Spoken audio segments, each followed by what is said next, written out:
Muy buenas noches, amigos. Bienvenidos a la emisión estelar del Comercio TV. Aquí lo más destacado del día. El Tribunal Contencioso Electoral falló a favor del partido del empresario Álvaro Noboa. Por otro lado, Fernando Balda anunció su precandidatura a la Asamblea Nacional por el movimiento Libertad es Pueblo. Un juez del Tribunal Contencioso Electoral declaró nula la resolución del Consejo Nacional Electoral sobre la cancelación del partido Adelante Ecuatoriano Adelante del empresario guayaquileño Álvaro Noboa. De esta manera, la candidatura de Noboa a la presidencia de la República sigue en pie con partido propio. Binomio y en todas las listas nacionales del extranjero, Parlamento andino, como lo hemos hecho las últimas 2 décadas. Además, el magistrado señaló que el CNE debe adoptar medidas administrativas para que este movimiento realice sus procesos de democracia interna antes de la presentación de los candidatos para los comicios generales del 2021. Agradecemos a todas las personas que nos han acompañado y que nos han apoyado en esta lucha que termina el día de hoy. El binomio de Álvaro Noboa se conocerá este fin de semana, mientras que Fernando Balda, que había sido nominado como precandidato a la presidencia, declinó esa opción y ratificó su postulación a la precandidatura como asambleísta, encabezando la lista por el movimiento político Libertad es Pueblo. Y detalló las razones. Si no nos unimos y rodeamos a un proyecto político, todas las organizaciones políticas democráticas, el riesgo de que los prófugos de la justicia vuelvan a gobernar el Ecuador es inminente. De allí por eso es que tomé la decisión de ir a la Asamblea. Este domingo vence el plazo para la inscripción de candidaturas en el CNE, informó Adriana Peralta. Las elecciones primarias de los partidos políticos finalizan este domingo y el panorama previo a los comicios de 2021 se presenta con gran dispersión, según analistas políticos.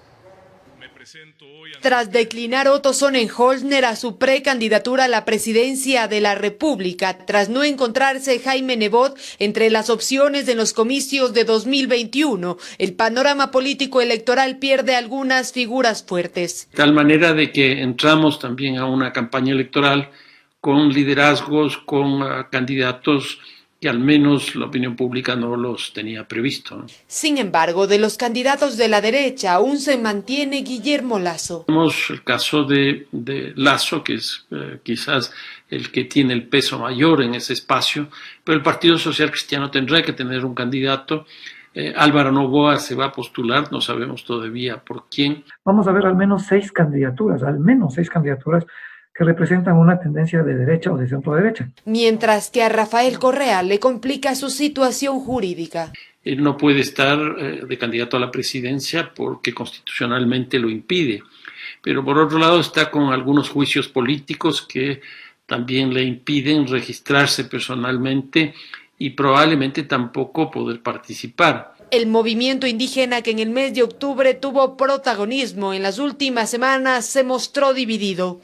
Analistas consideran que para la izquierda y centroizquierda es necesaria una unión, pues la existencia de varios partidos políticos genera dispersión. Apalanca la presencia de grupos o de movimientos o de candidaturas que realmente dispersan el electorado. Insisto, el gran perjudicado va a ser el país y los electores, que tendrán muchísima dificultad para saber por quién votar. La misma situación se replicaría en la Asamblea Nacional. Y también por la cantidad de organizaciones políticas que existen, que son 283, lo que va a ocurrir es que en la Asamblea vamos a tener una representación bastante dispersa. Probablemente, 12, 13, 14 bloques parlamentarios. Y en ese contexto poder llegar a acuerdos va a ser bastante difícil. Este fin de semana se conocerá los candidatos oficiales de cada partido político tras efectuarse las primarias. Informó Valeria Navarro. La Contraloría General del Estado halló inconsistencias en los procesos y sistemas informáticos aplicados para la conformación del padrón electoral, registro y también legalización de los partidos y movimientos políticos del proceso 2019. El resultado del examen especial fue remitido al CNE. Según el documento, la Contraloría identificó un conjunto de inconsistencias en los mecanismos informáticos para el control y supervisión del conteo de votos y en los controles de validación y actualización del registro electoral. Así, entre esas se señalan la inclusión de fallecidos habilitados para votar, extranjeros inscritos sin justificación y otros que fueron eliminados del padrón sin sustento. Se incluyeron 20.833 personas, de las cuales 2.224 no cumplieron con el requisito de 5 años de residencia en el país. 1.714 extranjeros con su visa cancelada fueron incluidos en el registro electoral. Se incluyeron a 3.630 extranjeros que no cumplieron los requisitos legales para acceder al derecho a votar. De la misma manera se incluyeron a 3.210 personas con sentencia ejecutoriada, pero se excluyó a 792 cuyos derechos políticos habían sido restituidos. El CNE no contó con un sistema integrado para el registro de solicitudes de cambio de domicilio. No existieron controles para validar la información de ciudadanos que sufragaron y los que no lo hicieron. Existen inconsistencias entre la información de los padrones electorales y la obtenida en la etapa postelectoral. La auditoría determina que el CNE no contó con una solución tecnológica que garantice el registro, control y cumplimiento de los procesos relacionados con la inscripción de organizaciones políticas. La entidad utilizó un programa adquirido en el año 2012, que permitió la inscripción de cédulas con 9 y 12 dígitos, personas fallecidas a la fecha de presentación de firmas, menores de 16 años, firmas de personal activo de la Policía y Fuerzas Armadas, así como de adherentes repetidos en sus movimientos y en diferentes organizaciones políticas. Informó Javier Rosero. En el primer día de audiencia preparatoria de juicio por el delito de rebelión, la defensa de la prefecta de Pichincha, Paola Pavón, presentó vicios de nulidad que existirían con la finalidad de que se la declare inocente.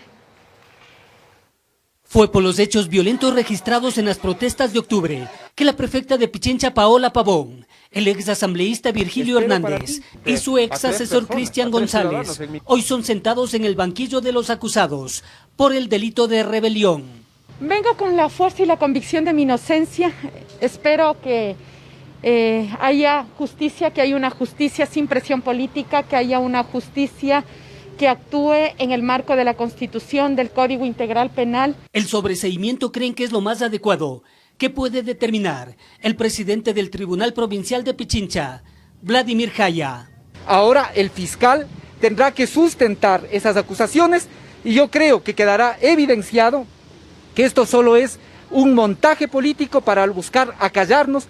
En el primer día de audiencia preparatoria a juicio que duró cerca de 8 horas, se escuchó los argumentos de la Fiscalía General del Estado y de los defensores de los 3 involucrados. Creemos que el juez está actuando de forma coherente, este proceso está plagado de nulidades, empezando por la filtración de los documentos de un caso reservado a los medios de comunicación, pasando por atentados contra el fuero, atentados contra el derecho de defensa, atentados que han generado indefensión. La audiencia se suspendió para el próximo lunes a las 13 horas, donde se determinará si son sobreseídos o llamados a juicio, informó Héctor Romero.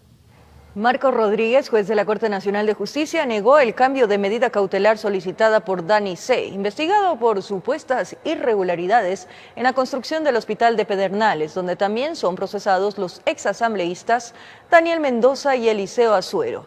El juez sustentó que todavía se tiene que realizar pericias, por lo que se debe mantener la prisión preventiva. Sobre el COVID, Ecuador registra más de 106.400 casos positivos y la ciudad de Quito se ubica como la primera del país con más contagios, con 19.970 casos positivos. La demanda en las casas de salud se mantiene. Según el último reporte de cifras por coronavirus, el país registra 106.481 casos positivos, han fallecido 6.248 personas y un total de 73.616 pacientes se han recuperado. La ciudad de Quito concentra el mayor número de contagios del país. La cifra asciende a 19.972. En los últimos 8 días el incremento de nuevos casos es de 1.980, a pesar de los controles en varias zonas. Haciendo un comparativo de cifras de la última semana, en 4 parroquias los casos van en aumento. Chillogallo registra 1.897 contagios, 187 nuevos positivos. Guamaní tiene 1.489, 113 nuevos casos. Calderón tiene 1.140 casos COVID, aumentó 79 infectados. Y Belisario Quevedo registra 1.082 contagios, 91 casos nuevos en una semana. Se mantiene la alta demanda de atenciones en hospitales de Quito. Preocupado por la salud de mi hermano. Recién venimos donde la doctora y pasó ya de uno. ¿Qué le dicen que tiene? Le falta la respiración un poco. En el hospital Carlos Andrade Marín encontramos a Edgar Vinuesa y su hija. Saliendo de la casa de salud con un tanque de oxígeno, aún necesita revisión médica, sin embargo denuncia que ya no puede permanecer en este sitio de atención. ¿Qué pasa? ¿Qué le dicen adentro? No hay atención. No hay atención para los pacientes que están recuperándose del COVID. ¿Y a dónde se va ahorita? A buscar un turno. ¿En dónde? En algún hospital. También llegan por conocer el estado de salud de sus familiares. Acuden todos los días y confían en su mejoría. Recibí información de un paciente que ingresó ayer, eso me dicen que está estable, que cualquier cosa que necesite me van a llamar. La situación sigue siendo compleja en la capital, por lo tanto es importante mantener las medidas de bioseguridad, informó Priscila Cadena. Atención, este viernes se reaperturaron las salas de cine en Quito. Las autoridades municipales inspeccionaron los centros recreativos para verificar las medidas de bioseguridad. En tanto, varios de los teatros independientes de la ciudad buscan mecanismos de financiamiento para la implementación de las medidas de seguridad. 21 cines en Quito abrieron sus puertas luego de cerca de 6 meses de paralización. Al interior de los espacios, el panorama que conocíamos cambió un poco. No todas las boleterías estarán habilitadas. Por todas partes existen dispensadores de alcohol gel. La compra de snacks solo podrá realizarse en un par de cajas específicas. Algunos de los alimentos se entregarán en sachets. Ya no tienes las salsas como antes, ahora viene el sachet. Las papitas para el hot dog vienen en un empaque sellado. La salsa de queso y chili carne también viene en su empaque sellado. Al interior de las salas, grupos familiares de hasta 4 personas podrán sentarse juntos. Si deciden ir más acompañantes, deberán estar separados. Además, solo 4 ciudadanos podrán ocupar los espacios VIP. El sistema de manera automática ya tiene eliminado las filas que están en la parte de adelante y atrás, de las que se puede adquirir.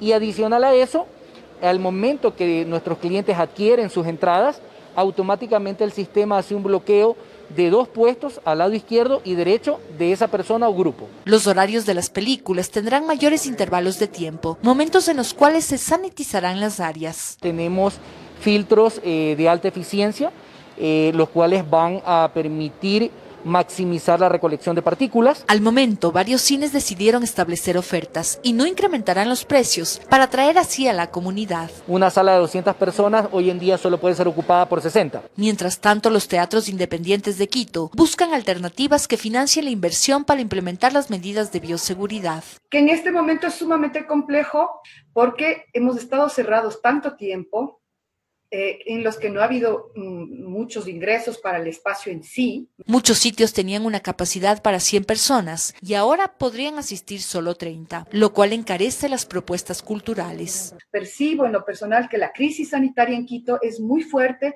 como para poder poner en riesgo cualquier cosa y entiendo perfectamente que hay que cumplir el rigor de la bioseguridad. Cualquier incumplimiento a la norma sanitaria significará el cierre del establecimiento, informó Sofía Vintimilla. La UNE, colegios privados y padres de familia rechazan la opción de que los estudiantes vuelvan a clases presenciales este año, pues la situación sanitaria y económica en la que se encuentra el país no les brinda las garantías para que los menores puedan asistir a las aulas. Maestros y padres de familia reaccionan ante la decisión del gobierno de implementar planes pilotos para un posible retorno progresivo a clases presenciales. La Unión Nacional de Educadores, que agremia a 80.000 maestros en todo el país, rechaza el planteamiento. La propuesta de la ministra de Gobierno sobre el plan piloto de retorno a clases es calificado como descabellado, pues recordemos que se han recortado más de 900 millones de dólares, es decir, no hay ni para la fumigación de las instituciones educativas. Al igual que la UNE, algunos padres de colegios fiscales consideran que la medida es apresurada, especialmente para quienes estudian en establecimientos públicos. Nosotros va a ser una preocupación de que asistan a clases nuestros hijos presencialmente. Miren, en el Colegio Mejía existen gran afluencia de alumnado. No son cientos, son miles de alumnos que asisten al colegio. En el país, 4.9% de los contagiados responde a menores de 4 a 19 años. Representantes de los colegios particulares hacen algunas observaciones. Necesitan tener ya disponibles una serie de protocolos de bioseguridad que garanticen que no solamente la permanencia del estudiante en clase sea segura, sino que el trayecto desde la casa hasta el colegio y del colegio a la casa sea seguro. Y usted sabe que la gran mayoría de estudiantes del país viajan en transportación pública. Tras realizarse encuestas a los padres de familia de los colegios católicos, los resultados fueron los siguientes. En las situaciones como están, y aunque el Estado, aunque el Ministerio, aunque los colegios abriéramos las puertas, hay más de un 85% de padres de familia que dicen mis hijos no van a la escuela. Si bien la opción es voluntaria, la mayoría coinciden en que durante este año no existan clases presenciales. Sin embargo, la conectividad es uno de los problemas a resolverse, pues el 70% de los alumnos no dispone de internet ni dispositivos móviles para acceder a clases. Informó Valeria Navarro. Incrementó el aforo en el transporte público convencional urbano. Las unidades podrán ocupar en cada viaje hasta el 75% de su capacidad. Mientras tanto, la reactivación del servicio intra e interprovincial aún es analizado por las autoridades del municipio de Quito. Al menos 22 personas paradas son las que las autoridades estiman viajarán en el transporte público en horas pico, tras la decisión del COE Nacional de incrementar el aforo permitido en las unidades de 50 a 75%. Es decir, en nuestras unidades, considerando que en el articulado la capacidad máxima es de 160 personas, hoy podríamos llevar hasta 120. En los articulados, que es una sola articulación. En los biarticulados, que son 2 articulaciones, la capacidad total es de 250 personas. Ahora podríamos llevar hasta 186 personas. Y en los alimentadores, su capacidad es de 90 personas, podríamos llevar hasta 67 personas. Los representantes de la empresa metropolitana de pasajeros aseguraron que aplican todas las normas de seguridad establecidas para prestar el servicio, pues el incremento de usuarios podría generar un mayor riesgo. Con el propósito de que suban a la unidad, por lo menos con algo de protección. También hay que considerar que los viajes que las personas realizan en el transporte público no son muy largos en el tiempo. A lo mejor unos 20-25 minutos pasarán dentro de una unidad. La nueva disposición del COE Nacional para los cantones del semáforo amarillo involucra un incremento del aforo en el transporte escolar, institucional, turístico, intracantonal e intraprovincial. En Quito, las terminales de Quitumbe y Carcelén aún están cerradas. El Cabildo deberá determinar el momento propicio para la reapertura. Por precaución, se convocó nuevamente el COE metropolitano a fin de analizar las nuevas variables. Esta actividad también se retomaría, pero todo está y depende de los informes que se presenten. En tanto, se mantienen los horarios del servicio de buses municipales y alimentadores. De lunes a jueves de 5 de la mañana a 19:30, el viernes de 5 de la mañana a 17:30, sábados de 6 de la mañana a 17:30. Los domingos continúa suspendida la circulación del trole y ecovía, informó Sofía Vintimilla. Por seguir en nuestra sintonía, esto es El Comercio TV. La vía Pifo-Papayacta fue cubierta por una gruesa capa de nieve. Varios vehículos quedaron atrapados por el fenómeno natural, que obligó a cerrar la circulación por varias horas. ¡No hay paso! Prácticamente a la altura del límite entre la sierra y el oriente, todo estaba cubierto por una capa de nieve, un espectáculo maravilloso que sorprendió a los ocupantes de la vía Pifo-Papayacta. Pasando la laguna un poco más arriba, no hay como transitar. Fue rápido, fue violento. Según el relato de quienes se quedaron atrapados por el fenómeno natural, todo empezó cuando estaba por llegar el nuevo día. Una fuerte lluvia acompañada por la caída de nieve sorprendió a los ocupantes de la arteria vial, quienes prácticamente tuvieron que detenerse. Los vehículos resbalaban fácilmente. Es riesgoso regresar porque hay una película de hielo y se está bajando totalmente patinando. La calzada quedó cubierta por una sábana blanca, fenómeno climático que alimentó la vista de quienes estaban por el sector. Aunque muchos no lograron llegar a tiempo a sus destinos, la naturaleza les recompensó con un espectáculo que pocas veces se puede disfrutar en Ecuador. De Quito venimos, estábamos yendo a Altena, pero no pudimos pasar en la Virgen. El frío y el hielo prácticamente se apoderaron del sector. En el límite entre las provincias de Pichincha y Napo, el hielo alcanzó aproximadamente los 10 centímetros. Para el técnico del INAMI, Javier Maca, se trató de un fenómeno climático anómalo, pero que estaba dentro de las previsiones. Es una zona donde se concentra gran cantidad de agua. Las nevadas debe al acoplamiento también de aire frío también que vino desde la parte sur del continente. Que el evento natural puede volverse a repetir tal vez en las próximas 48 horas, quién sabe el mes que viene, que también está relacionado al calentamiento global, cambio climático y a la situación geográfica del Ecuador. Y esto se registra especialmente en localidades que sobrepasen los 3.800, 3.500. Así nomás, el fenómeno natural puso a temblar de frío a los capitalinos en pleno verano. En Quito informó Iván Casamen. En Cuenca, el río Yanuncay se desbordó debido a las constantes lluvias de la noche del jueves y la madrugada de este viernes. Por ello se activaron los planes de contingencia necesarios para alertar a la ciudadanía.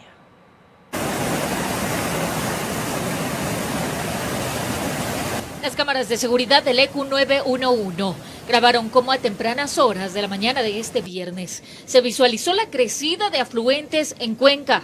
Y es que las lluvias en el callejón interandino provocaron el desbordamiento del río Yanuncay en la ciudad, pues pasó de 32 metros cúbicos por segundo a 69, generando inmediatamente alarma en las autoridades. Videos aficionados registraron entonces la acrecentada con la que amaneció el austro del país. Desde la Secretaría de Gestión de Riesgos se coordinan acciones ante las precipitaciones de las últimas horas, pues en agosto dichas lluvias no son habituales. De inmediata se activó el plan de contingencia que tenemos para dichos eventos. Guardia Ciudadana, la EMOF, Bomberos Cuenca ha sido alertado en el caso de requerirse, pues, y al momento esperamos que los caudales vayan bajando. Al momento se mantiene el constante monitoreo del afluente que por lo general se desborda en época lluviosa y se pide a la ciudadanía que por más curiosidad que tenga, se mantenga lejos del río. En estos instantes se encontraban también unos señores pescando, cosa que tratamos de evitar por futuros desastres que se puedan producir. Informo, Marilyn Jaramillo. Como lo anunciamos, 2 policías fallecieron por asfixia en el sector de Pascuales, al noroeste de la ciudad de Guayaquil. Al parecer, los gendarmes descansaban dentro de una patrulla e inhalaron monóxido de carbono, lo que provocó su deceso. Los vecinos de la zona se encargaron de hacer el llamado a las autoridades de seguridad. 2 policías se encontraban al interior de una patrulla sin signos vitales. El hecho ocurrió en el sector de Pascuales. Pocos minutos después de alertar al ECU 911, se hicieron presentes paramédicos. De ahí los resultados de las primeras evaluaciones.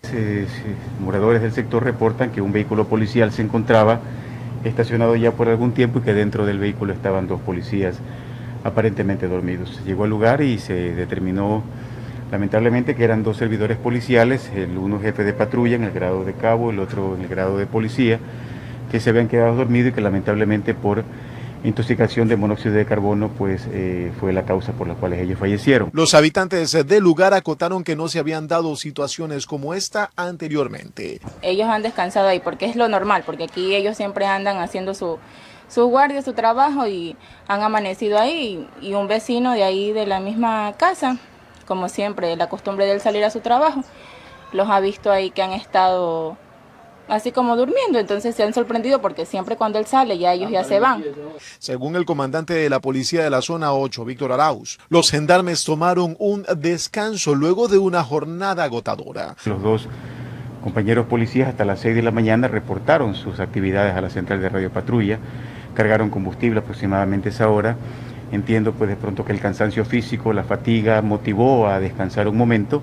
Al no haber una ventilación adecuada podría generar de pronto que a través de los ductos de ventilación ingrese el monóxido de carbono. Los cuerpos fueron trasladados hasta el edificio de ciencias forenses para empezar con el análisis y determinar las causas de las muertes, informó Julio César Saona.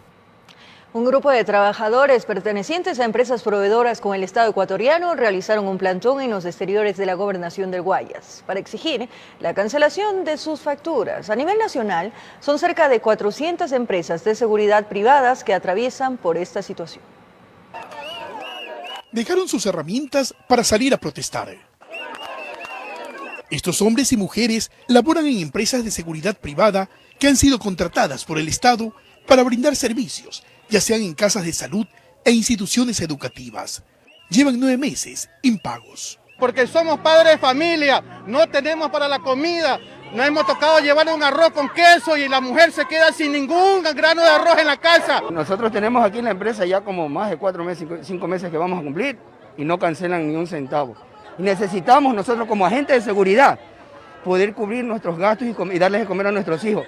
Luego de hacer su jornada nocturna, se apostaron en los bajos de la gobernación del Guayas, con pancartas en mano, exigiendo así la respectiva cancelación. Nosotros no podemos como empresa cancelarles porque el Estado no nos cancela.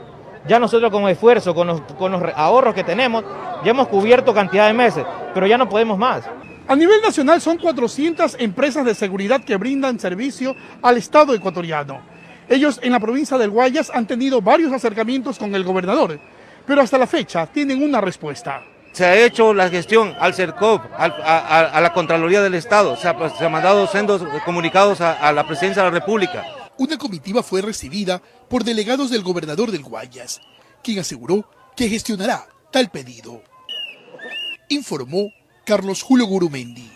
Continúan las protestas sin plantones de los pobladores de las islas San Cristóbal, Isabela y Santa Cruz para solicitar a la Comisión de Gobierno de Galápagos una pronta reactivación económica. Con cientos de personas en las calles y un plantón por tiempo indefinido, pobladores de la isla Santa Cruz, Isabela y San Cristóbal protestan en contra de la crisis económica y turística que vive la provincia de Galápagos. Muchos de ellos se declararon en huelga de hambre. Y ya llevamos 3 días de paro y lamentablemente el Consejo de Gobierno ni la Presidencia no nos han atendido nuestro pedido aún. Alrededor del 95% de habitantes del archipiélago viven del turismo y aunque la pandemia afectó varios sectores productivos del país, para Victoria Mediavilla, representante de la Junta Ciudadana de Galápagos de la isla San Cristóbal, existe una inoperancia desde las autoridades competentes que agrava más la situación. Y lo que pedimos es lo siguiente: acceso a créditos blandos, amnistía tributaria, como se consideró a la provincia de Manabí, declarándola en zona de calamidad pública. Y de no cumplirse esto, un tercer punto es que demandamos la destitución inmediata del presidente del Consejo de Gobierno, el doctor Norman Wright, y de la secretaria técnica economista Mónica Ramos. Hasta el momento, las autoridades respondieron sobre las acciones inmediatas que tomarán frente a la problemática actual. El 10 de julio aprobamos un plan de reactivación económica. Galápagos está atravesando un momento bastante crítico. La economía de Galápagos se ha visto afectada por el coronavirus. Este plan de reactivación económica en la productividad, el bienestar, la conectividad y la institucionalidad. Se ha gestionado un fondo de 4.3 millones que será destinado para fondear el bono de solidaridad Galápagos para aquellas personas más vulnerables de la provincia. También se va a invertir un fondo de $250,000 para la adquisición de kits alimenticios, pero con la particularidad de que ese fondo se ha invertido localmente. Informó Caterine Aguirre.